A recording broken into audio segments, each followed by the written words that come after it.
வணக்கம் என் அன்புக்குரிய அன்பு பெற்றோர்களே.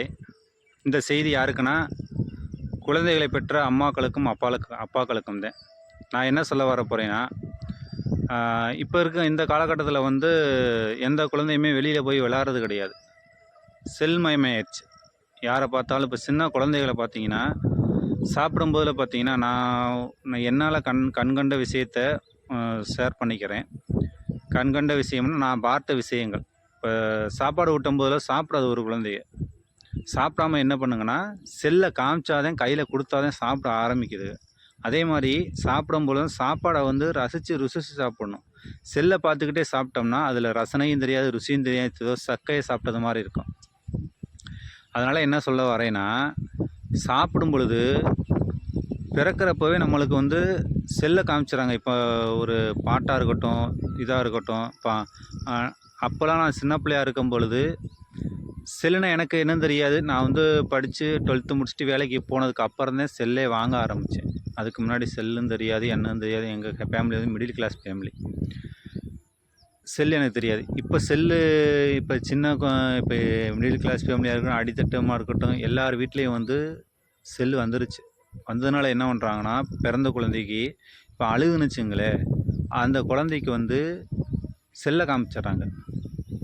சரிங்களா? நானாக பிறந்து கிடக்கும் போதெல்லாம் என் 90 கிட்ஸ்லாம் பிறந்து கிடக்கும் போதெல்லாம் என்ன பண்ணாங்கன்னா, இப்போ அழுகுதா, ஒரு மணி இருக்கும், அந்த மணியை ஆட்டுவாங்க. அந்த மணியை ஆட்டினோடனே அந்த குழந்தை அழுகிற சத்தத்தை நிப்பாட்டிடும். நம்ம அந்த மணியை கவனிக்கும். அந்த மணியை கவனிச்சோன்னா அந்த மணியை தூக்கி போட்டுருவாங்க. அந்த குழந்தை அதை பல்லில் கடிக்கும், கழுத்தில் கடிக்கும் அப்படின்னு சொல்லிட்டு அதை அழுகையை விட்டுரும். அந்த மாதிரி இருந்துச்சு. இப்போ இருக்க காலகட்டத்தில் என்ன பார்த்தீங்கன்னா, குழந்தைகள் முக்கால்வாசி செல்ஃபோனுக்கு அடிமையாயிட்டாங்க. செல்ஃபோனுக்கு அடிமையாயிட்டாங்க. ரெண்டாவது கண்ணாடி. இப்போ 2 வயசு 3 வயசுலேயே கண்ணாடி அனுபவிக்கிற காலம் வந்துருச்சு.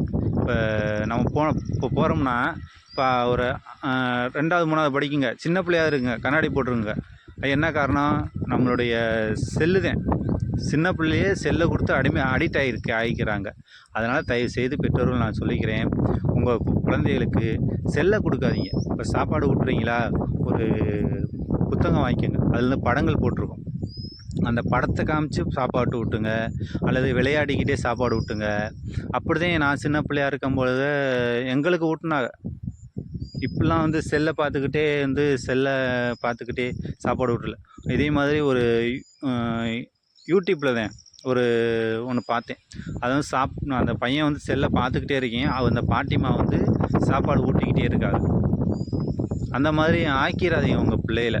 நல்லபடியாக வளர்த்து நல்லபடியாக ஆகணும்னு தான் நீங்கள் அந்த பையனுக்காக தான் எல்லா கஷ்டங்களையும் நஷ்டங்களையும் தாங்கிக்கிட்டு உங்களுடைய ஃபோக்கஸ் வேலையிலையும் சம்பாத்தியத்துலேயும் உங்கள் பையங்களை பெரிய அளவில் ஆக்கணும் அப்படின்னு சொல்லிட்டு நீங்கள் ஒரு மனதோடு உழைச்சிக்கிட்டு இருக்கீங்க. அந்த ஒரு மனதோடு உழைக்கும் போதில் எல்லா விஷயமும் அந்த பசங்களுக்கு எதுவும் ஆகிடக்கூடாது, நல்லபடியாக வரணும் அப்படி சொல்லிடுங்க. அதே மாதிரி செல்லை கொடுத்து உங்கள் பையனை வீட்டுக்குள்ளே அடைச்சி போட்டுறாதீங்க. வெளியிலையும் வரட்டும். விளையாட போகிறானா விளையாடப்போ, படிக்க போகிறானா படி அப்படின்னு ஒரு ஃப்ரீடம் கொடுத்துருங்க. அதனால் ஓவராக ஃப்ரீடம் கொடுத்தாலும் உங்கள் பசங்க அடங்க மாட்டாங்க. குறைந்தளவு ஃப்ரீடம் கொடுங்க எப்போவுமே. சரிங்களா? வணக்கம், நன்றி.